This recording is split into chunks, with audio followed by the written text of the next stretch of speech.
자, 인사합니다. 안녕하세요. 예. 자, 5, 6월달 과정이 이제 시작됐습니다.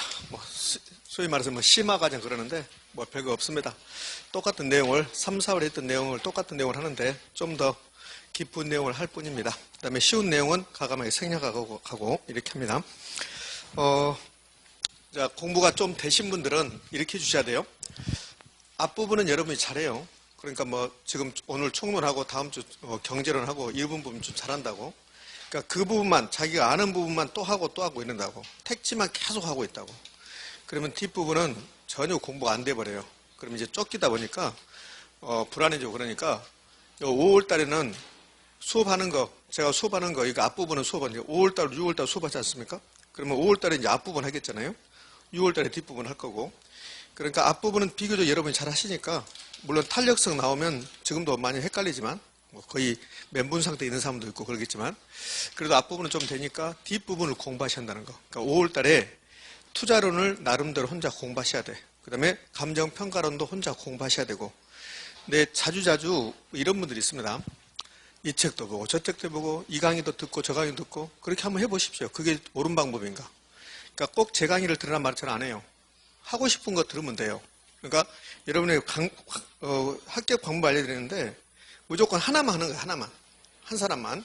한 사람 것만 다 해도 됩니까? 해도 다 모르잖아요. 근데 이거 됐다. 저거 됐다. 이 책이 좋아 보이면 이 책 했다. 저 책 했다. 그러면 안 된다는 거야. 60점 맞는 시험이잖아요. 그러니까 딱 하나만 하면 돼. 하나만. 나는 기본서 가장 마음에 든다. 그럼 기본서 하면 되고. 나는 요약집이 마음에 든다. 요약집만 하면 되고. 근데 그걸 안 한다고.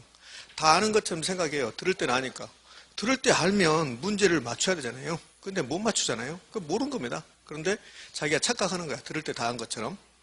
그래서 공부를 안 해버리면 그러면 점수가 높지 않아. 그래서 맨 그러는 거야. 들을 때는 아는데 점수는 안 나온다. 그래서 맨날 어렵다 그죠. 아니 들을 때 하면 점수가 나와야지 안 나옵니까? 그래서 문제를 갖다 줬고 이제 모의고사 같은 거 넣고 문제를 넣고 이게 뭐냐고 그러고 그거 이거잖아요. 그러면 아 이게 이건 거가요? 그게 모르는 거예요. 그게. 그래서 수업 시간에 다 이야기를 하거든요. 그게 모르는 건데 착각을 한다고. 아는 것처럼. 몇 번 말해봐야 여러분이 실천하지 않으면 여러분 것이 안 되니까 이제 여러분들은 그렇게 해주시라고요. 계속 반복적으로 하신다. 그 다음에는 제가 하나의 제시라는 거니까 여러분 알아서 따라서 하려면 하시고 막 그래서 여러분 자유인데 5, 6월 달에는 아니 5월 달에는 수업은 그냥 이렇게 가볍게 들는 거예요. 앞부분은 대부분 잘하니까 뒤에 투자론 평가론을 혼자 하셔야 한다는 거예요. 그래야면 6월 달에 편해지는 거야. 자, 7월 달, 8월 달 가면 그러면 막 바빠져 여러분들. 바빠지면 정신이 없다고. 그래서 막 포기하고 막 이렇게 해야 되니까 그렇게 하기 전에 미리 6월 달에 아니 5월 달에 부동산의 결혼은 뭔가 틀을 잡아야 된다. 너무 무거운 이야기를 했습니까? 여러분 심각해졌네. 여러분 열심히 잘하고 있는데 지금 30점 맞으면 된다고 했잖아요. 지금 이제 전반부 끝났으면 전반부. 그러니까 12달을 공부한다면 그러면 1월 달부터 아니 11월 달부터 해서 4월 달까지가 여기에 6개월 그 전반전 축구로 본다면 그럼 이제 5월 달부터 해서 10월 달까지가 이게 후반전인데 경험하신 분도 있을 겁니다. 10월 달에는 공부가 전혀 안 된다는 거. 10월 달에 그러니까 9월 달까지는 공부를 끝내고 10월 달에는 새로운 것을 습득한 게 아니라 아는 것을 잊어버리지 않아야 돼. 그게 10월 달에 공부라고. 그러니까 나는 10월 달에 뭔가 새로운 것을 익혀야 되겠다. 그거 안 된다고. 7월 달부터 공부하신 분들은 10월 달에 뭔가 새로운 것을 익힐 수 있어요. 왜? 이제 아는 게 별로 없으니까. 그런데 작년 11월 달부터나 지금부터 공부하신 분들은 10월 달에 새롭게 아는 것은 별로 없을 것이다. 그러니까 10월 달까지 계획을 잡지 말고 그냥 9월 달까지 잡고 이제 후반전이 시작됐으니까 후반전은 전반전에 30점. 근데 후반전에 점수가 좀 더 높거든요. 그러니까 35점 이렇게 하시면 돼요. 이 후반전에 좀 몰아쳐서 공부를 한다고요. 그래서 좀 점수가 높으니까 지금은 30점이면 충분하다. 앞으로 35점만 더 하면 되니까. 그 다음에 또 개론이 안 되면 민법에서 도와줄 수 있으니까요. 자, 이제 가봅시다. 그 다음에 제가 실제 학원 이야기를 해줄게요. 어제 그제 학원에선가 그 학생들끼리 굉장히 심하게 싸웠습니다. 그 이유는 공부하는데 집중력을 떨어뜨렸다고. 자기들끼리. 왜? 그 이유가 재밌습니다. 다리를 심하게 떨어가지고 집중이 떨어졌다고 말다툼을 한 거야. 이제 처음에는 다리 떨지 마세요. 그러니까 그렇게 했겠지. 제가 이제 추론해 본 거야. 그걸로 싸웠다 하길래 그러니까 다리를 떨었겠지. 그러니까 다리를 좀 떨지 마십시오 했었겠지. 너 왜 다리 따냐? 막 그러진 않았을 거야, 처음에. 그러니까 다리를 좀 떨지 마세요 했겠지. 그러니까 이제 예를 들어서 제가 그런 거예요. 제가 드라마 작가라면 내 다리 갖고 내가 떨어지면 네가 뭔 상관이야. 뭐 이렇게 됐겠죠. 그래서 그래갖고 심하게 싸워서 한 명이 지금 안 나오고 그래서 원장님께서 전화해서 그러면 야간반이라도 그렇겠지. 제 꼴보기 싫어서 난 못 가요. 이렇게 했겠지. 그러면 야간반으로 오세요. 뭐 이렇게 유도했다 하더라고요. 그러니까 날씨가 더워지고 공부는 안 되고 짜증이 난단 말이에요, 이게. 그러면 괜히 옆 사람하고 그런 거 갖고 트러블이 생길 수 있다고. 그러니까 그것 좀 주의하시고. 혹시 싸우게 되면, 그러면 싸우게 되면 손해야, 자기가. 그의 꼴보기 싫어서 안 나온다, 그거는. 그럼 자기가 손해지. 그러니까 되도록이면 싸우지 말고. 여기 이제 우리 공동생활이잖아요. 한 4시간 동안 공동생활이니까 자기 것을 좀 자제하고, 하고 싶은 건 좀 자제하고. 또 이런 것도 있어요. 심하게 볼펜을 똑딱똑딱 한다든지, 뭐 요거. 그 다음 또 심지어 이런 것도 있습니다.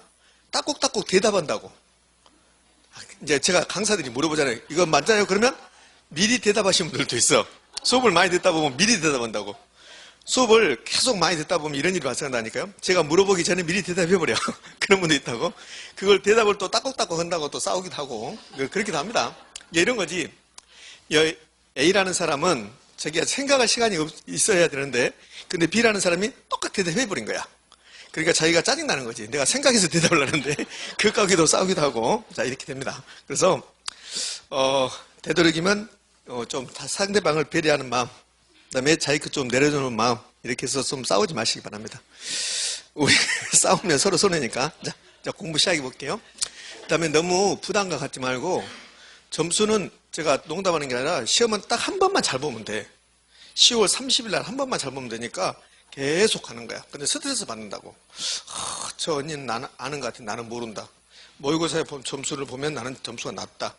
그 과정이 모의고사 점수는 지금 시행착오 거쳐 간다니까요. 아, 수업 시간에 이렇게 했는데 나는 아는 것 같은데 문제를 이렇게 내니까 내가 틀리구나. 그러면 그걸 점검하는 거지 점수가 중요한 게 아니라는 거. 자, 이제 가볼게요. 자, 쉬운 부분은 좀 빨리 진행하고, 그 다음에 오늘은 시간적 여유가 있다면 뒷부분 가서 여러분에게 숙제 내줬던 거, 숙제 내준 거 기억납니까? 안 냈구나? 아, 제가 미안해요. 야간반에만 숙제 내준 것 같은데, 주간반은 숙제 안 내주고. 오늘 받은 자료를 뒤쪽에 보면, 그러면 핵심이 그래서 지역 분석, 개별 분석 이런 거 나오죠? 그런 거 반드시 할 겁니다. 그러니까 매주 이게 나가면 뒷부분에 주제 하나, 두 개를 공부를 할 거라고. 왜? 이렇게 안 하면 하지 않으니까, 여러분들. 그렇죠? 왜? 또 내일은 무슨 수업이에요? 중개사법도 공부해야 되잖아. 그러니까, 이렇게 해결하지 않으면 제가 뒷부분 하세요 해도 잘 안 하니까 이렇게 하나의 주제를 가지고 뒷부분도 이제 공부할 거예요. 다음 주는 이제 뭐가 나올지 모르겠지만, 그래서 오늘 주제 빨리 공부하고 뒷부분 좀 점검하고 이렇게 하도록 하겠습니다. 자, 갑시다. 이제 그 자료는 필요 없어, 지금은. 특별한 말이 없으면 요 자료 가지고, 요 필수서로 가진 거 가지고 수업을 진행합니다. 자, 오늘은 부동산학 총론을 공부할 겁니다. 그럼 이제 총론을 공부할 건데, 총론에서 매번 제가 쓰고 있지만 매번 순환마다 첫 번째 체계는 시험에 잘 나온다 나오지 않는다. 잘 나오지 않는다. 작년에 여기서 한 문제를 출제했어요. 잘 나오지 않는데 한 문제 출제했습니다. 두 번째 개념은 100%, 올해는 100% 시험에 출제한다. 세 번째 분류, 네 번째 특성, 이렇게 네 가지 주제 공부할 겁니다. 이 체계는 잘 나오지 않기 때문에 이제 빨리 진행할 거예요. 이 체계가 사실은 굉장히 복잡합니다. 추상적이고, 그렇지만 우리 시험에 자주 나왔던 것을 대상으로 몇 가지만 점검하고 바로 이제 개념으로 갈 거예요. 자, 여기 교재, 제가 요약집 이렇게 부를게요. 요약집 4페이지 가면 부동산학의 체계 이렇게 나왔을 겁니다. 거기 봤더니 22회 때, 26회 때 출제하고 31회 때 출제했잖아요. 그러니까 31회 때는 뭘 출제했냐면 한 장을 넘겨봐요. 자, 6페이지 가면 이런 게 나와. 제4절 한국 표준산업 분류에 따른 부동산업의 분류 나왔습니까? 이게 이제 작년에 시험에 출제했던 거야. 지금까지 저한테 한 번도 들어보지 않는 말입니다. 지금까지 3, 4월 과정까지 이거 들어보지 않았어요. 이제 작년에 이거 출제했는데 올해는 출제할 확률은 거의 없습니다. 얘는 3년 내지 4년에 한 번씩 출제하거든요. 거기 23회 때, 31회 때 출제했다고 나왔는데 표시가 하나 빠졌어요. 이제 28회 때 거 한번 출제한 적이 있습니다. 그러니까는 얘는 올해는 매번 출제하는 거 아니니까 올해는 출제할 확률이 좀 희박하다. 그렇게 생각하시고 이제 갑시다. 이제 체계를 보자고요. 우리는 시험 공부한다고 그랬습니다. 저하고 처음 보신 분도 있는데 부동산학 공부하는 게 아니라 시험 공부하는 거야. 그러니까 이런 거요. 부동산학에서 아주 중요한 내용도 우리 시험에서 안 나오면 그것은 필요 없는 거예요. 우리는. 부동산학에서 학문적으로 매우 중요하지 않은 내용도 우리 시험에 자주 나오면 그것은 중요한 거고. 그러니까 다른 거요. 시험 공부하고 공부는 다른 겁니다. 우리 시험 공부한다. 자, 가볼게요. 자, 부동산학의 총론에서 첫 번째 책에 나왔습니다. 이 부동산학이 뭐 이해라고 했는데 타이틀은 부동산학의 정의. 이거는 시험에 출제합니다. 시험에 출제되는데 이 첫 번째하고 두 번째 시험에 출제되는데 이거는 애운다, 애우지 않는다? 애우지 않는다. 한번 읽어보는 거 족하다. 그러니까 책에 보면 뭐라 써놨는데 다 필요 없고 한번 읽어보는 거 좋게요. 제가 한번 읽어볼게요. 부동산학이란 부동산활동의 능률의 원리 및 응용기술을 개척하는 종합응용과학을 말한다. 이게 한 4번인가 5번 나왔습니다. 근데 틀린 말 만들지 않기 때문에 한번 읽은 거로 족하다. 자, 두 번째, 얘는 2번 나왔어요. 토지와 토지상에 부착되어 있거나 연결되어 있는 여러 가지 항구적인 토지 계량문에 관하여 그것과 관련된 직업적, 물적, 법적, 금융적 제 측면. 여기 직업적, 물적, 법적, 금융적 이게 종합입니다. 종합 응용이라는 소리예요. 자, 제 측면을 기술하고 분석하는 학문 연구의 분야다. 이렇게도 출제한 적이 있습니다. 그러니까 학자들은 자기 나름대로 부동산을 이렇게 개념 정의하는데 이거는 출제되지만 틀린 말 만들지 않기 때문에 외우지 않는다. 그럼 됐어요. 자, 두 번째, 부동산학의 성격. 이 부동산학의 성격이 가장 시험에 많이 출제되는 부분이야. 이 책에는 잘 출제한다, 출제하지 않는다. 출제하지 않는데 횟수로 가장 많이 나왔던 게 부동산학의 성격. 이렇게 나왔습니다. 경험과학, 규범과학, 응용과학, 종합과학, 사회과학. 요 교재 보면, 요약지 보면 경험과학 옆에 설명, 규범과학 옆에 설명 나왔죠? 설명 필요 없습니다. 그냥 타이틀만 아시면 돼요. 타이틀 5개 아시면 되는데 요 5개가 부담스러우면 그러면 그 옆에 사이드에 확인이라는 나오게 확인 사이드에 보면 제가 앞으로 사이드 그릴게요. 사이드 그러면 여기 책 양쪽 사이드에 이렇게 점선 그어진데 사이드에 줄 그어진데 사이드 그럼 확인 나왔죠? 그 이렇게 나왔습니다. 부동산학은 추상적 학문 X, 순수과학 X, 자연과학 X, 가상과학 X 이렇게 나왔죠. 그러니까 이 4가지는 부동산학의 학문적 성격이 포함되지 않는다. 그럼 출제 유형은 이렇게 한다고요. 요 사회과학하고 반대가 자연과학입니다. 사회과학과 반대가 자연과학. 그러니까 부동산학은 사회과학이에요. 사회과학은 사회현상을 연구하는 거야. 우리나라의 아파트 가격이 계속 올라가죠? 그게 사회현상이야. 그러니까 부동산학은 왜 아파트 가격이 올라가는가? 그거 연구하는 거지. 그러니까 자연과학은 자연의 질서를 연구하는 거야. 가을이 되면 왜 낙엽이 떨어지는가? 겨울이 되면 왜 눈이 오는가? 그거 연구하는 게 자연과학이야. 이 책 속에 어디 부분을 봐도 가을 되면 낙엽 떨어지고 이런 말이 없거든요. 그러니까 가을 되면 낙엽 떨어진다. 그게 자연과학이야. 그럼 이렇게 물어본다고. 부동산학은 사회과학입니까? 자연과학입니까? 그러면 사회과학입니다. 이렇게 대답한다고. 자연과학이 아니라는 거죠. 그러니까 이 5가지 타이틀만 아시면 되는데 타이틀 5개가 부담스러우면 4가지 하시면 돼요. 추상적 학문입니까? 구체적 학문입니까? 그러면 구체적 학문이라고 해야 돼요. 부동산학은 부동산을 사고 파는 거 이런 거 연구하는 거거든요. 그러니까 매우 구체적인 거죠. 그 다음에 순수과학입니까? 응용과학입니까? 그러면 응용과학이라고 그래. 철학처럼 순수과학이 아니라는 소리야. 여러 학문이 결합됐다. 그래서 응용과학이다. 그 다음에 종합과학이다. 예? 사회과학과 반대가 자연과학인데 자연과학입니까? 아니면 자연과학 아니고 사회과학이다. 응용과학과 순수과학이 2개 반대거든요. 그럼 부동산학은 순수과학입니까? 응용과학입니까? 그러면 응용과학입니다. 순수과학이 아닙니다. 이렇게 하면 되죠. 부동산학은 순수과학이다. 그러면 X. 부동산학은 자연과학이다. X. 부동산학은 가상적인 학문이 아닙니다. 가상적인 과학이 아니죠. 부동산학은 매우 현실적인 학문입니다. 현실적인 거. 부동산 사고 파는 게 현실적인 거지 가상적인 거 아니잖아요. 그래서 부동산학의 학문적 성격, 이거는 매우 중요한 말인데 이제 정리하고 갈게요. 경험과학, 규범과학, 응용과학, 종합과학, 사회과학이다. 요거 5가지 외우면 좋은데 이거 외우기 싫으면 부동산학은 요 4가지가 아니다. 앞머리 따서 추순자가 아니다. 이렇게 정리하면 끝나는 거예요.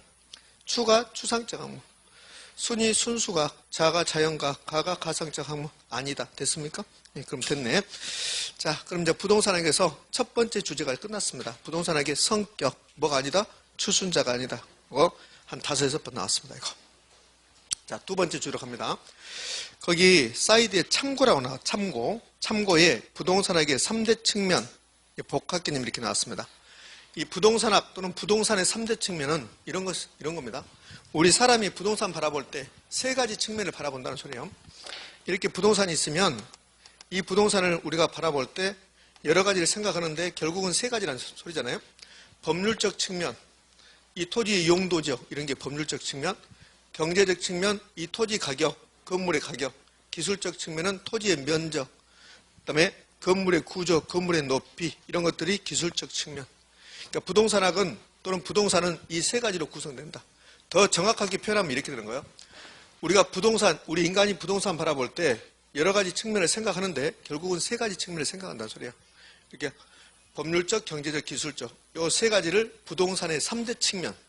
그 부동산과 관련된 모든 것은 이 세 가지로 구성되어 있다. 그래서 이걸 부동산학의 3대 측면 이렇게 부르는 거야.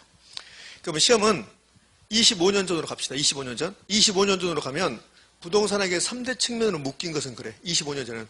그럼 3대 측면으로 묶인 것은 그럼 법경기 찾아오면 된다고. 기술적 개념을 다른 말로 물리적이라고 한다고. 물리적. 물리적이란 말은 눈에 보이는 대로가 물리적입니다.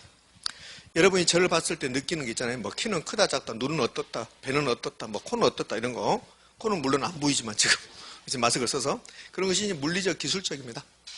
그러면 이 건물, 높이, 면적, 연면적, 토지, 형상, 지세, 집안 다 보이잖아요. 그것을 물리적 그래요. 이제 최근에 이제 시험에 나왔다는 게 이제 이런 거잖아요. 이 두 가지는 법률적하고 경제적은 형태가 없다. 그래서 무형적 측면이라고 한다.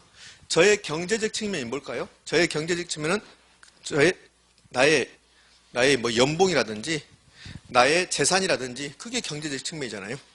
저의 법률적 측면이 뭘까요? 저의 본적지라든지 저의 주소라든지 저의 나이라든지 이런 것들이 법률적 측면이잖아요. 그거 보입니까? 안 보이잖아요. 제 연봉이 보인가요? 안 보이죠? 2730입니다. 그래서 2730. 그렇죠? 안 보이잖아요. 제 나이가 보입니까? 안 보이잖아요. 제 나이가 법률적 측면이에요. 제 나이가 안 보이잖아요. 그래서 안 보이지. 그래서 법률적, 경제적은 형태가 없어서 무형입니다. 그러나 제 형태는 보이죠? 그 형태가 물리적이라고 했잖아요. 기술적. 그래서 기술적이 나오면 유형 이렇게. 여기서 좀 더 깊은 내용을 한번 가볼까요? 부동산학을 정확하게 이해하려면 저 부동산을 정확하게 이해하려면 세 가지를 알아야 돼요. 법률적, 경제적, 기술적 측면을 알아야 돼. 그러니까 이 부동산에 대해서 내가 정확히 알아야 되겠다. 그럼 이 토지의 용도 지역은, 이 토지의 가격은, 이 토지의 공시지가는 얼마인가, 이 건물의 높이는 이런 거 다 알아야 되잖아요. 그러니까 어떤 부동산을 정확하게 인식하려면 이 세 가지를 전부 다 알아야 한다는 소리예요. 이 세 가지를 이렇게. 그러면 법률적, 경제적 이 두 가지를 알려면 무형적 측면을 알아야 되고 기술적 측면을 알려면 유형적 측면을 알아야 되고 또 다른 말로 하면 이 부동산의 유형적 측면을 알려면 기술적 지식이 있어야 되고 이 부동산의 무형적 측면을 알려면 법률적, 경제적 지식이 있어야 된다. 그러니까 이렇게 연결되는 거예요. 그러니까 여기서는 이렇게 해야 되지. 이제 3대 측면이 무슨 말입니까? 이런 거 필요 없어요. 그런 거 안 나와. 안 나오고 나온다면 기술적이 나오면 유형이고 법률적, 경제적이 나오면 뭐고? 무형이고. 그래서 이 지문이 나왔던 거야. 기술적 측면은 부동산의 유형적 측면을 이해하는 데 도움이 된다. OX? 이게 실제 기출되던 지문이에요. 그러니까 다 필요 없고 그냥 기술 나오면 유형이다 이렇게 하시면 된다고. 시험 목적으로는 이렇게. 자, 이 세 가지를 결합해서 부동산을 이해하는 거야. 그러니까 부동산은 이 세 가지가 결합된 것이다. 세 가지가. 하나만 있으면 뭐라고 했습니다? 하나만 있으면 개별이라고 한다. 하나만 있으면. 근데 두 개 이상이 결합되어 있으면 그걸 뭐라고 한다? 복합이라고 한다. 복합. 그래서 이 세 가지가 결합된 것을 복합 개념 이렇게 부른다고. 그러니까 부동산은 복합체다 이렇게 하시면 돼. 복합체다. 부동산은 법경기 복합체다 이렇게. 그래서 부동산과 관련된 모든 것은 복합 개념으로 이루어진다 이렇게 나와야 돼. 복합하고 똑같은 말이 뭡니까? 종합. 그래서 이 부동산학을 배우다 보면 복합이란 말, 종합이란 말이 엄청나게 많이 나온다. 자, 마무리 정리하고 합시다. 부동산에게 3대 측면이 중요한 게 아니다. 부동산은 법률적, 경제적, 기술적 이 세 가지로 구성되어 있다. 복합 개념으로 구성되어 있다. 그래서 우리가 부동산학을 정확히 인식하려면, 이해하려면 세 가지를 다 알아야 된다. 근데 굳이 따지자면 법률적, 경제적은 무형이고 그 다음에 기술적은 유형이다. 시험 지문에 기술적, 물리적이 나오면 뒤에 이어지는 말이 유형인가 무형인가 그것만 판단하면 된다. 그 다음에 이제 또 이어지는 말. 그러면 이 세 가지 측면으로 부동산이 구성된다면 부동산과 관련된 모든 것은 복합 개념으로 이루어졌다. 부동산 관리라는 게 있다. 부동산 관리. 그 부동산 관리는 복합 개념의 관리다. 이게 실제 시험 지문입니다. 복합 개념에 관리다. O입니까? X입니까? O죠. 부동산과 관련된 모든 것은 복합 개념으로 이루어졌으니까. 부동산 개발이 있습니다. 부동산 개발에서 가장 중요한 말은 개발의 타당성 분석입니다. 과연 개발의 타당성이 있는가 없는가를 분석해 보는 게 이 부동산 개발에서 가장 중요한 거죠. 그럼 부동산 개발의 타당성 분석은 몇 가지로 이루어진다? 세 가지. 부동산과 관련된 모든 것은 세 가지로 구성되니까 법률적 타당성, 경제적 타당성, 기술적 타당성, 즉 복합 개념으로 이루어진다. 맞습니까? 이것도 시험 지문. 부동산 관리는 복합 개념의 관리다. 옳은 지문, 이거 시험 지문. 부동산 개발의 타당성 분석도 법경기 복합 개념으로 이루어진다. 맞죠? 내용 연수라는 게 있거든. 저한테 자세히 배우지 않았습니다. 내용 연수. 이 건물의 내용 연수. 사용할 수 있는 연수, 내용 연수. 그럼 내용 연수도 몇 가지 측면에서? 세 가지 측면에서. 경제적 내용 연수, 물리적 내용 연수, 법률적 내용 연수. 법률적 내용 연수는 법적 내용 연수 이렇게. 감가 요인이라는 게 있거든. 감가 요인. 감가 요인은 가치를 감소시키는 요인. 감가 요인 몇 가지? 무수히 많다. 그런데 세 가지로 나눠볼 수 있다. 물리적 감가, 기능적 감가, 경제적 감가. 전부 다 복합 개념으로 이루어졌다. 자, 이게 복합 개념의 의미. 자, 됐지요? 자, 그러면 참고라고 했지만 얘도 시험에 등장할 수 있다는 거. 자, 그 다음에 이제 이어지는 게 부동산학의 연구 대상과 연구 분야. 부동산학의 연구 대상은 두 가지. 부동산 활동과 부동산 현상. 연구 분야의 뜻. 우리가 배우게 되는 부동산학은 무엇을 공부합니까? 이거 배우죠, 이거. 이 속에 무슨 말이 있습니까? 이 속에 부동산 활동과 부동산 현상이 있는 거야. 그러니까 부동산학의 연구 대상은 부동산 그 자체가 아니다. 그 뭐냐? 부동산 활동과 현상이다. 그러면 이 책에 보면 다음 주 이제 수요 공급 배운다고, 수요 공급. 그럼 수요 공급이 끝나고 나면 그러면 경기 변동이 나온다고. 경기 변동. 그죠? 그럼 이게 수요 공급, 경기 변동이 부동산 현상입니다. 수요 공급 현상, 경기가 변동하는 현상. 토지 가격이 높게 나타, 집가구 현상. 이런 것들을 배우겠다는 소리야. 그 다음에 이제 투자도 배우죠. 그 다음에 금융도 배우죠. 개발도 배우죠. 관리 배우잖아요. 감정평가 배우죠. 이런 것들이 뭡니까? 분산 활동. 그러니까 부동산학의 연구 대상은 우리는 부동산학을 공부하는데 뭘 공부합니까? 그 말이고 부동산 그 자체를 공부하는 게 아니에요. 토지의 토양, 뭐 지질 이런 거 공부하는 게 아니라고. 부동산 활동과 부동산 현상을 공부한 것이다. 됐지요? 됐어. 자, 그 다음에 연구 분야. 영어는 기억할 필요 없고 여러분들. 영어 공부할 필요 없고 그냥 활동과 현상이다. 이렇게. 그러면 활동의 뜻이 뭐고 현상의 뜻이 뭐고 이런 걸 안 물어본다. 그냥 우리는 활동과 현상을 공부한다. 연구 분야하고 연구 대상은 똑같은 말. 요즘은 연구 대상이 잘 나오지 연구 분야란 말은 잘 나오지 않는다. 이렇게. 그러면 연구 분야도 똑같아요. 앞에 말했던 거다고. 근데 굳이 따지자면 연구 분야는 이론과 실무로 나눠진다. 이런 거 필요 없어요. 여러분들. 여러분 필요 없고 그냥 설명 한번 들어보시라고. 이론과 실무인데 지금 배우고 있는 게 이론이야. 이론. 지금 배우고 있는 게. 좀 이따 배우는 부동산의 특성 이론이고 부동산 관련된 법도 이론이고 부동산 시장도 이론이고 이거 이론이야. 그럼 실무는 현장에 나가서 하는 거. 투자할까 말까, 금융, 개발, 감정평가, 상담, 중개 이런 것들이 다 실무라고 실무. 근데 실무를 굳이 나누면 결정 분야와 결정 지원 분야인데 예전에 한두 번 나온 적이 있습니다. 최근에는 거의 사라졌고 이 결정 분야 앞에 뭐가 생략되어 있냐면 이 앞에 의사가 생략되어 있어요. 의사 결정 분야. 이런 뜻이에요. 우리가 배우는 부동산학 이론 중에서 앞으로 배우게 될 이론 중에서 의사를 결정하는 분야가 뭡니까? 그걸 결정 분야라고 그래요. 투자할까 말까 의사 결정해야 돼요. 은행에서 돈 빌릴까 말까 의사 결정해야 되고 이 부동산 개발할까 말까 의사 결정해야 되고 그래서 이 세 가지가 의사를 결정하는 분야입니다. 그래서 투금계 이렇게 외우시면 돼요. 결정 분야는 뭐라고요? 투금계. 여기에 하나를 추가시킬 수 있어요. 우리 하곡동에 임대료가 엄청나게 높아. 임대료가. 그래서 정부가 임대료 규제를 할까 말까 결정해야 돼요. 그것을 정책이라고 하거든요. 정책. 여기다 정책을 포함시키기도 합니다. 정책. 그러면 결정 분야는 뭐가 있습니까? 그러면 투금계정 그러면 돼. 투금계정. 투금계정. 아주 빈번하게 나오는 거 아니에요. 요즘 모의고사도 잘 내지는 않습니다. 투금 계정, 그 다음에 결정 분야는 뭐 감정 평가 쭉 나오는데 이것도 필요 없어요. 그냥 결정 분야에 투금 계정이 있다. 이걸로 끝. 그럼 지금 여러분이 보고 있는 이 화면에서는 기억해야 될 게 부동산의 연구 대상은 부동산 자체가 아니라 활동과 현상. 그 다음에 결정 분야는 투금 계정. 됐지요? 이렇게. 자, 이제 부동산학 연구 대상 중에서 부동산 활동이 중요하니까, 이 활동이 중요하니까 지금부터 부동산 활동을 좀 보도록 할게요. 이제 부동산 활동 하는데, 부동산 활동이 뭐냐? 개념은 이걸 안 써놨네. 개념은 부동산 활동은 뭐가 부동산 활동이냐? 인간이 부동산을 대상으로 하는 행위들. 이걸 부동산 활동이라고 그래요.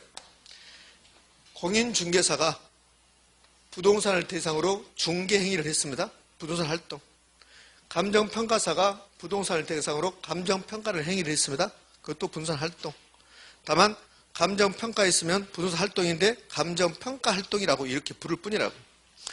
중개사가 부동산을 중개했습니다. 중개 행위를 부동산 활동이라는데 이것은 중개 활동 이렇게 부를 뿐이라고. 개발도 마찬가지고. 그러니까 부동산 활동은 인간이 부동산을 대상으로 하는 행위들. 이게 부동산 활동. 이게 개념이에요, 개념. 이제 개념은 뭐 나오지 않아요. 절대 나오지 않습니다, 이거. 부동산 활동이 뭐냐? 이런 거 내지 않아요. 그럼 여기서 알 수 있는 것은 부동산 활동은 인간이 부동산을 대상으로 한다. 부동산 물건입니까?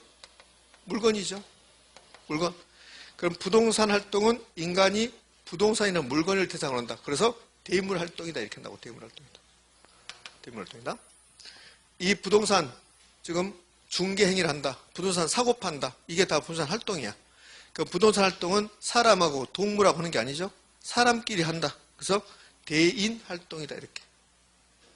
지금 부동산 활동의 개념을 통해서 부동산 활동의 속성, 속성은 속에 있는 성질.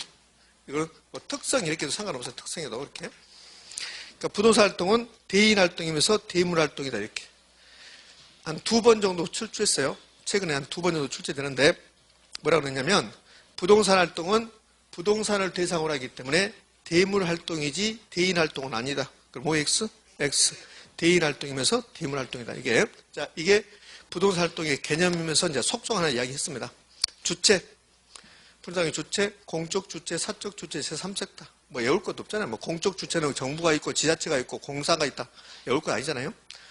한 15, 16년 전에 이거 물어봤어요. 조합, 재건축 조합 이런 것들. 조합을 주면서 공적 주체인가 물어봤습니다. 조합은 무슨 주체입니까? 사적 주체, 사적 주체. 그러니까 정부, 지자체, 공사가 공적 주체고 나머지는 사적 주체. 제3섹터는 공적 주체와 사적 주체가 부동산 활동을 같이 하는 것. 이것을 제3섹터 이렇게 불러요. 그럼 여기다 개발이라고 한번 써볼까요? 부동산 개발 활동. 그럼 부동산 개발 활동의 주체는 공적 주체, 사적 주체, 제3섹터가 있다. 됐죠? 그럼 공적 주체가 하는 개발은 무슨 개발입니까? 공영 개발. 사적 주체가 하는 것을 민간 개발 이렇게 부를 수 있겠죠. 자, 26회 때 시험 문제로 가봅시다. 26회 때 부동산 개발에 관한 설명으로 틀린 것 그래요? 그러면서 1번 지문에 뭐라고 나오냐면 이렇게요. 제2섹터에 한 개발은 공적 주체한 개발로서 제2섹터, 제2섹터에 한 개발은 공적 주체한 개발로서 O입니까? X입니까? X죠. 공적 주체를 제1섹터라고 불러. 그러니까 부동산 개발의 주체는 공적, 사적, 제3섹터가 있는데 이 공적 주체, 사적 주체인데 이걸 사적 주체가 민간이죠.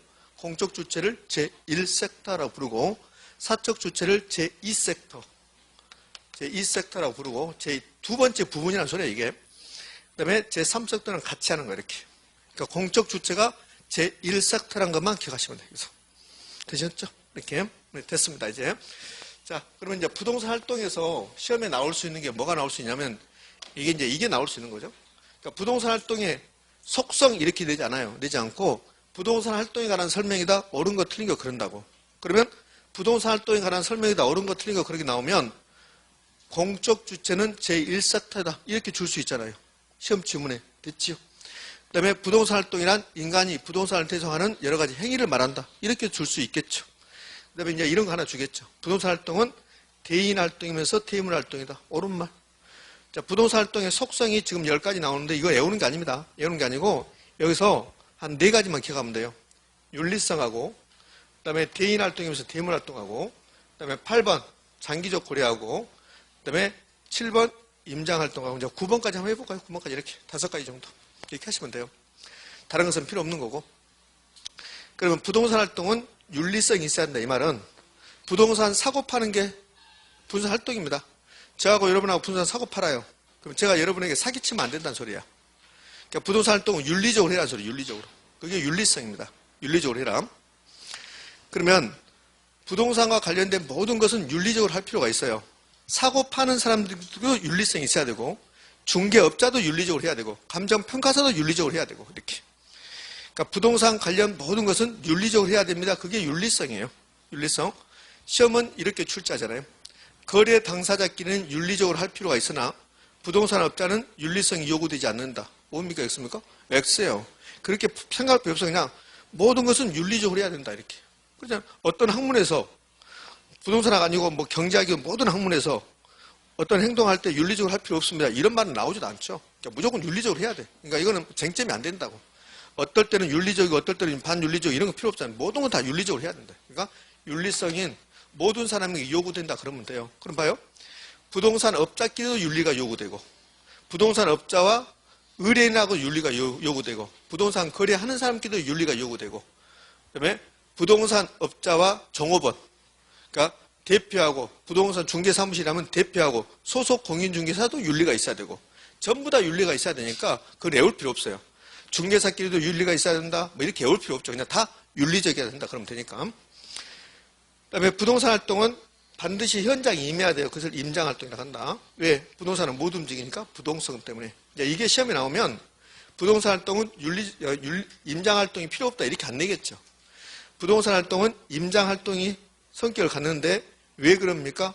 부동성 때문에 그렇습니다. 부동산이 못 움직이기 때문에 그렇습니다. 이게 이제 틀린 말 만들려면 이렇게 만든다고요. 부동산 활동은 임장 활동의 성격을 갖는데 이는 부증성 때문이다. 이렇게 낼 수밖에 없어요. 그 뭡니까? X입니까? X. 부동성 때문이다. 이렇게.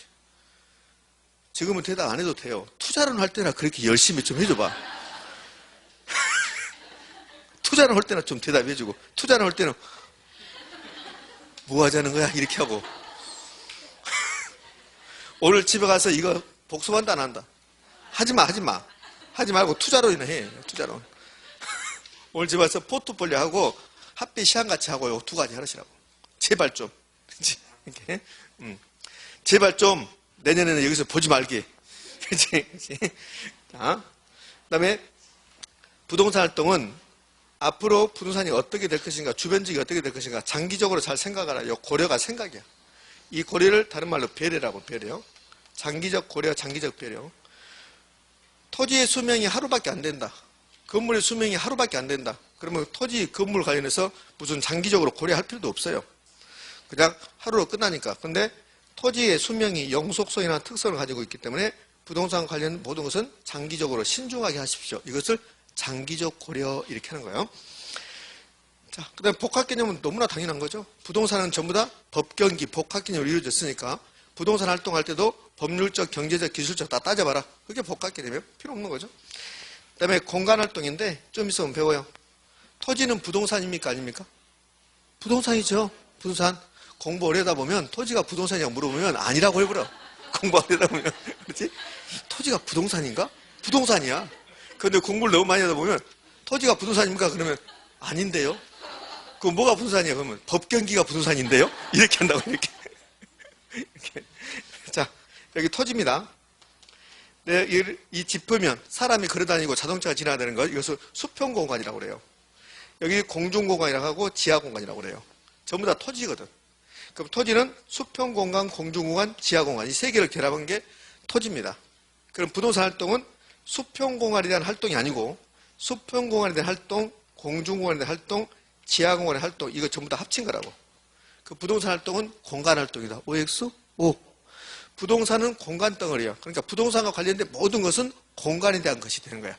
부동산 활동도 공간 활동이고 부동산 법도 공간에 대한 법이 되고 그러니까 애우지 말고 부동산은 토지는 공간 덩어리야. 토지는 공간 덩어리니까 우리가 지금 6층에 있잖아요. 그럼 6층에 있는데 지금 토지에 있습니까? 아니면 뭐 하늘에 떠 있습니까? 토지에 있는 거라고 이게 지금. 그러니까 토지는 요 수평공간만 토지가 아니고 공중공간도 토지고 지하공간도 토지라고. 그러니까 토지와 관련된 모든 것은 공간에 대한 것이 된다고. 그럼 부동산 관련된 법을 만들려면 수평공간에 대한 법을 만드는 게 아니라 수평공간에 대한 법도 만들어야 되고 이 공중공간에 관련된 법도 만들어내야 되고 지하공간에 대한 법도 만들어내야 돼. 그러니까 부동산 법은 공간에 대한 법이 된다. OX? O. 외울 필요가 없다는 소리야. 부동산 관련된 모든 것은 다 공간에 대한 것이 되니까. 자, 그러면 이 토지의 가치는 수평공간에 대한 가치일까요? 수평공간, 지하공간, 공중공간 세 개 합친 건가? 합친 거잖아요. 그게 우리 시험 문제였어요. 그게 부동산 활동은 공간 활동이다. 물론 이것도 시험에 나왔고 토지에 대한 가격은 수평공간에 대한 가격과 공중공간에 대한 가격과 지하공간에 대한 가격을 합친 것이다. OX? O. 그렇게. 자, 그럼 이제 부동산 활동의 속성이 다 끝났습니다. 외우는 게 아니라 생각하는 겁니다. 자, 보자고요. 부동산 활동의 속성이 10가지가 나왔는데 여러분 다 기억하지 말고 5가지. 윤리적으로 하세요. 대인 활동이면서 대물 활동입니다. 그 다음에 장기적으로 잘 생각해야 됩니다. 현장에 임해야 됩니다. 그 다음에 공간 활동입니다. 됐지요? 이렇게. 자, 끝. 자, 그 다음에 이어지는 게 이제 한 페이지를 넘기면 6페이지에 작년에 시험에 나왔던 거 올해 나올 확률은 거의 없고 선생님 진짜로 올해 나올 확률은 거의 없습니다. 자, 보게요. 제가 하나도 안 써놓고 이제 여기다가 제가 쓰든지 아니면 여러분 한번 생각해 보자고요. 자, 칠판 그냥 비워놨어요. 6페이지 갔더니 이렇게 나왔어요. 한국 표준 산업 분류에 따른 부동산의 분류 이렇게 나왔습니다. 20회 이후에는 이제 3번 나온 거야. 23회 때, 28회 때, 31회 때. 작년에 나왔으니까 올해 나올 확률은 거의 없다고 그랬습니다. 이제 우리나라에 표준 산업 분류표라는 게 있다고요. 표. 그러면 농업은 어떻게 나눠주고 부동산은 어떻게 나눠주고 이게 있다고요. 거기 봤더니 부동산업은 대분류, 중분류 있고 소분류가 있는 거야. 그럼 소분류는 2가지 나눠놨죠. 부동산 임대 및 공급업하고 부동산 관련 서비스업하고. 근데 부동산 임대 및 공급업은 다시 2개 나눴습니다. 부동산 임대업하고 개발 공급업하고. 근데 마지막에 셋째 분류는 부동산 임대업은 몇 개로 나눴습니까? 3개. 주거용, 비주거용, 기타. 자, 그 밑에 부동산 개발 및 공급업도 몇 개 나눴습니까? 3개. 주거용, 비주거용, 기타. 자, 그 밑으로 갔더니 부동산 관련 서비스업이 있어요. 부동산 관련 서비스업은 일단 2개 나눠놨죠. 부동산 관리업하고 부동산 중개 자문 및 감정평가업하고. 근데 아주 중요한 포인트 하나 나왔습니다. 이미 시험에 출제해버렸습니다. 그거는 포인트는. 셋의 분류에 전부 다 3개씩 나눠놨는데 부동산 관리만 2개입니다. 맞죠? 부동산 관리에서는 기타 부동산 관리라는 게 있습니까? 없습니까? 없죠. 그게 쟁점이 돼서 한번 답이 됐습니다. 다음 중 이렇게 냈다고. 다음 중 한국 표준산업 분류에 따른 부동산업에 해당되지 않는 것은. 그래서 답이 기타 부동산 관리업이었습니다. 기타 부동산 관리업은 있습니까? 없습니까? 없죠. 지금 이해됩니까? 그게 한번 쟁점이었습니다. 그다음에 여러분은 부동산 중개 및 대리업에 속하는 거예요. 여러분 업은 나중에 하는 것은. 그다음에 투자 자문업, 부동산 감정평가업 이렇게 나눠지는 거야. 이렇게. 그러니까 이 표를 외우면 맞출 수 있는 건데, 그러니까 올해는 안 나올 거니까 쇼당을 걸어서 나는 네가 외우지 않는다. 그럼 외우지 말아버려 그냥. 예? 나는 뭔가 불안하니까 외워야 되겠다. 그러면 외우시든지 제 생각에는 외울 필요가 없다고 생각하는데. 자, 봅시다. 제가 한번 해볼게요. 자, 부동산업이 있었는데 이게 대분류, 중분류, 소분류가 있다. 소분류는 2개 나눠놨네요. 부동산 임대 및 공급업하고 부동산 관련 서비스업. 그 임대 공급은 다시 2개 나눴습니다. 임대업하고 부동산 개발 공급업. 공이 각각 3개씩 있다. 주거용, 비주거용, 기타 부동산. 이렇게. 그러니까 주거용 건물 임대업, 비주거용 건물 임대업, 기타 부동산 임대업. 그 밑에도 주거용, 비주거용, 기타. 근데 부동산 관련 서비스업은 2개. 부동산 관리업하고 중개 자문 및 감정평가업하고. 부동산 관리업에 뭐가 없다? 기타가 없다. 그 밑에는 부동산 중개 및 대리업, 투자 자문업, 감정평가업 이렇게 나눠진다. 첫 번째 쟁점은 부동산 관리업에는 기타가 없다는 거. 됐죠? 그 다음에 이제 작년 시험지문 하고 가보시죠. 작년 시험지문. 작년 시험지문이 왼쪽 사이드에 있습니다. 기출지문. 부동산 개발 및 공급업은 한국표준산업분류상 부동산 관련 서비스업에 해당하지 않는다. 부동산 관련 서비스업은 부동산 관리업과 부동산 중개자본 및 감정평가업으로 나눠놨어요. 그럼 부동산 개발 및 공급업은 관련 서비스에 포함됩니까? 포함되지 않습니까? 포함되지 않는 내용이죠. 전혀 다른 내용이죠. 그래서 그 지문이 이제 옳은 지문이 되는 거예요. 이렇게. 자, 이런 식으로 시험은 출제한다는 거. 자, 됐어. 이제 외우실 분 외우시고 나는 외우기 싫다. 그러면 외우지 말고 첫 번째 하나의 쟁점이라도 기타 부동산 관리업은 있다 없다? 없다. 뭐 그 정도 하시게요. 자, 그 밑에 부동산학의 접근 방법 거의 뭐 출제하지 않는 부분인데 거기 봤던 19회 때 나오고 그 이후로는 거의 나오지 않아요. 자, 보자고요.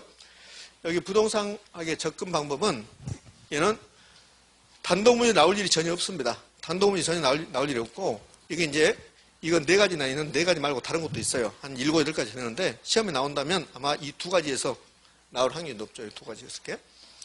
그럼 분산식 접근 방법, 중점식, 종합식인데 종합식 또는 종합적 그런데요. 이 2가지 하나의 쟁점이 돼요.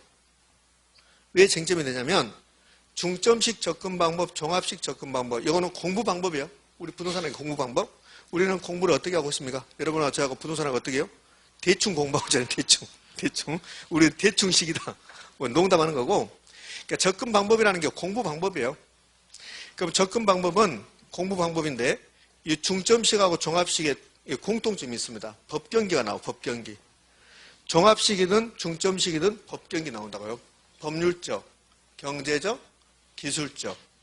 법률적, 경제적, 기술적. 종합이란 말이 이것저것 다 한다는 소리잖아요. 그죠? 그러니까 종합이란 말은 복합이란 소리야. 복합? 그러면 이런 뜻이라고. 여기 부동산이 있으면 이 부동산을 우리가 공부하는데 이 부동산학을 공부하는데 이 부동산과 관련된 게 결국은 3가지잖아요. 법률적, 경제적, 기술적 요 3가지다. 그럼 요 3가지를 전부 다 공부하겠다. 그게 종합적. 이 3가지를 전부 다 공부하겠다. 그럼 요 법경기 나오면서 이걸 복합 개념으로 공부한다. 이건 전부 다 공부한다는 소리죠. 전부 다? 그것을 종합적, 종합식 이렇게 불러. 근데 이 3가지가 있는데 이 3가지 중에서 나는 법률적 측면만, 경제적 측면만, 기술적 측면만 아주 중점적으로 공부한다. 그걸 중점식 그런다고. 중점식. 그러니까 부동산학은 3가지로 구성되는데 이 3가지를 전부 다 공부하겠다. 복합 개념으로 공부하겠다. 이게 종합식 접근 방법. 셋 중에서 특정 측면만 공부하겠다. 그것을 중점식 접근 방법. 그다음에 분산식 접근 방법은 개별적, 부분적 요 말만 찾으면 되거든요. 분산식 접근 방법은 이런 뜻입니다. 제가 경제학을 공부하는데 요 경제학을 공부하는데 부동산학이 필요해요. 경제학을 공부하다 보면 부동산학 지식이 필요하거든. 부동산학 지식이. 그때 경제학을 공부하면서 부동산학 지식이 필요하니까 찔끔찔끔 그 부분만 공부하겠다. 이것을 뭐라냐? 분산식. 자, 제가 민법을 공부합니다. 법학을 공부하는데 부동산학 지식이 필요해요. 그때 찔끔 공부하겠다. 그게 뭡니까? 그게 분산식. 그러니까 분산식이 나오면 앞에 일반 주변과학 필요 없는 거고 개별적, 부분적을 찾아내면 돼요. 중점식이 나오면 법경기 중에서 특정 측면만 찾으면 되고 그다음에 종합식 또는 종합적이 나오면 법경기 복합 개념으로. 우리나라는 부동산학이 이 종합식으로 접근했어요. 종합식으로. 그러니까 우리나라는 부동산학이 법경기 종합식으로 접근하다 보니까 처음부터 부동산학의 3대 측면 법경기 이렇게 나온다고. 그게 우리나라에서 부동산학이 접근한 방법이라고. 그러니까 처음에 1970년대 우리나라의 부동산학이 들어온데 그때부터 처음부터 법경기로 들어왔다고. 그래서 우리나라는 이 종합식으로 접근해서 단기간에 부동산을 통일시켰다, 정착시켰다 이런 평가받고 있는 거라고. 그러니까 우리나라가 종합적으로 접근하다 보니까 이게 시험에 나올 확률은 가장 높은 거지. 자, 종합적이 나오면 법경기 무슨 개념으로? 복합 개념으로 단기간에 정착시켰다. 의사결정적 접근 방법은 어떤 의사를 결정할 때, 부동산 관련해서 의사를 결정할 때 합리적 인간이라면, 인간이 합리적이라면, 존재라면 자기 이윤 극대화를 측면에서 의사가 결정한다는 소리예요. 그러니까 이 자기 이윤 극대화가 의사결정 접근 방법에서 가장 중요한 말이에요. 투자 의사 결정할 때, 그다음에 개발 의사 결정할 때 나는 대충 해야 되겠다. 그게 아니죠. 이윤 극대화를 추구하는 측면에서 부동산에 접근하겠다. 이게 의사결정 접근 방법. 막 속속들이 이걸 외우지 말고 제가 포인트 알려드렸으니까 그것만 기억하시자고요. 자, 첫 번째 이제 포인트 찾아가 볼까요? 분산식 나왔습니다. 그럼 개별적, 부분적, 종합식 나오면 법경기, 복합 개념으로 단기간에 정착시켰다, 통일화시켰다. 의사결정 접근법이 나오면 이윤 극대화. 물론 잘 나오지는 않습니다. 그럼 됐습니다. 자, 그 옆에 기출집을 한번 보시면 돼요. 아, 이렇게 나오거나 하시면 되니까. 자, 마지막에 부동산학의 일반 원칙. 이 부동산학의 일반 원칙은 요 세 가지가 있는데, 요 세 가지 외운 게 아니라겠습니다. 부동산학의 일반 원칙 중에서 가장 중요한 게 능률성입니다. 부동산학의 일반 원칙 또는 부동산 활동의 일반 원칙이라고 그래. 의미는 이런 소리야. 부동산학의 일반 원칙, 부동산 활동의 일반 원칙은 부동산 활동할 때 일반적으로 지켜야 될 원칙들. 여러분이 중개 활동을 할 때 능률적으로 하는 소리예요. 능률적으로. 그것을 능률성. 감정평가사 감정평가할 때도 능률적으로 하세요. 능률성이라고. 안전하게 해라. 중개 활동을 할 때 안전하게 해야 돼. 중개 사고가 나면 안 된다는 소리야. 자, 그런 뜻이에요. 근데 여러분 다 필요 없는 거예요. 다 필요 없는 거고. 능률성에서만 시험에 이제 몇 번 나왔어요. 좋아. 그러면 부동산 활동을 능률적으로 해야 되는데, 그럼 소유 활동을 할 때는 내가 부동산 이용하고 거래하고, 아니, 부동산 이용하고 개발하고, 이게 이제 소유 활동이라고. 소유 활동을 능률적으로 하려면 어떻게 해야 됩니까? 그거라고. 소유 활동을 능률적으로 하려면 최고 가치를 창출하는 이용을 하면 돼. 이 부동산 개발해야 되겠다. 그리고 개발은 소유 활동에 포함된다고. 이 부동산 이용해야 되겠다. 소유 활동에 포함된다고. 그럼 개발, 이용을 할 때 어떻게 하면 능률적으로 하는 겁니까? 당연히 최고 가치를 창출하면 되죠. 그래서 능률성을 하기 위해서, 능률적으로 하기 위해서 소유 활동을 능률하기 위해서는 최유 이용을 해야 됩니다. 이렇게 나오는 거고, 그 다음에 거래 활동, 사고팔 때를 능률적으로 하려면 거래 질서가 확립되어 있다면 여기에 맞춰서 거래가 이루어진다면 거래 활동이 능률적으로 된다. 그 소리예요. 거래 활동이 능률화, 거래 질서 확립은 필요 없는 거고, 소유 활동을 능률적으로 하려면 뭐 해라? 최유용해라. 부동산학이 추구하는 게 이겁니다. 부동산학이 추구하는 게 결국은 최유용을 추구하는 거예요. 자, 이제 됐어요. 이것도 외우는 게 아니라겠습니다. 딱 하나만 하시면 돼요. 부동산 소유 활동을 능률적으로 하려면 뭐가 있어야 된다? 최유용해야 된다. 여기에. 자, 자료에는, 아니, 필수서를 보면, 요약좀 보면, 능률화의 원리, 소유 활동이 능률화 나오고 밑에 하위 원칙에서 이전, 보조, 분담 이렇게 나오죠? 다 필요 없어요. 그렇게 외우시는 게 아닙니다. 자, 밑에 안전성, 경쟁성, 공정성은 다 꺼버려요. 그 나오다네. 자, 이 밑에 이제 옆에 사이드에 확인이라고 나왔는데, 이 확인 볼까요? 확인. 부동산 활동이 이렇게 나눠져요. 이 부동산 활동이, 얘도 이제 한 번 지분 나왔던 건데, 이렇게 한 번이나 두세 번 나왔네요. 부동산 활동을 나누면 이렇게 나올 수 있어요. 정부가 부동산 활동할 수 있어요. 정부가. 국가가.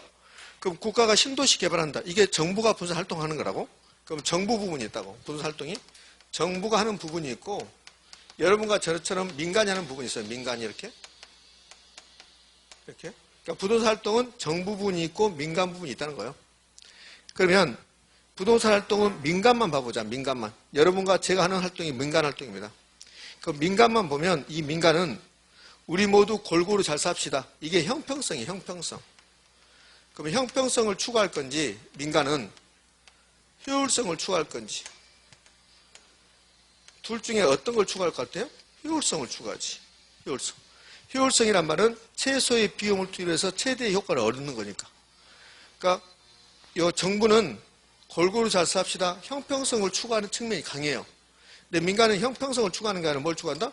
효율성을 추구한다. 그래서 부동산 활동이 정부 부분과 민간 부분이 있을 건데 부동산 활동은 민간 부분에만 한정이 본다면 정부 부분 보지 말자 소리야.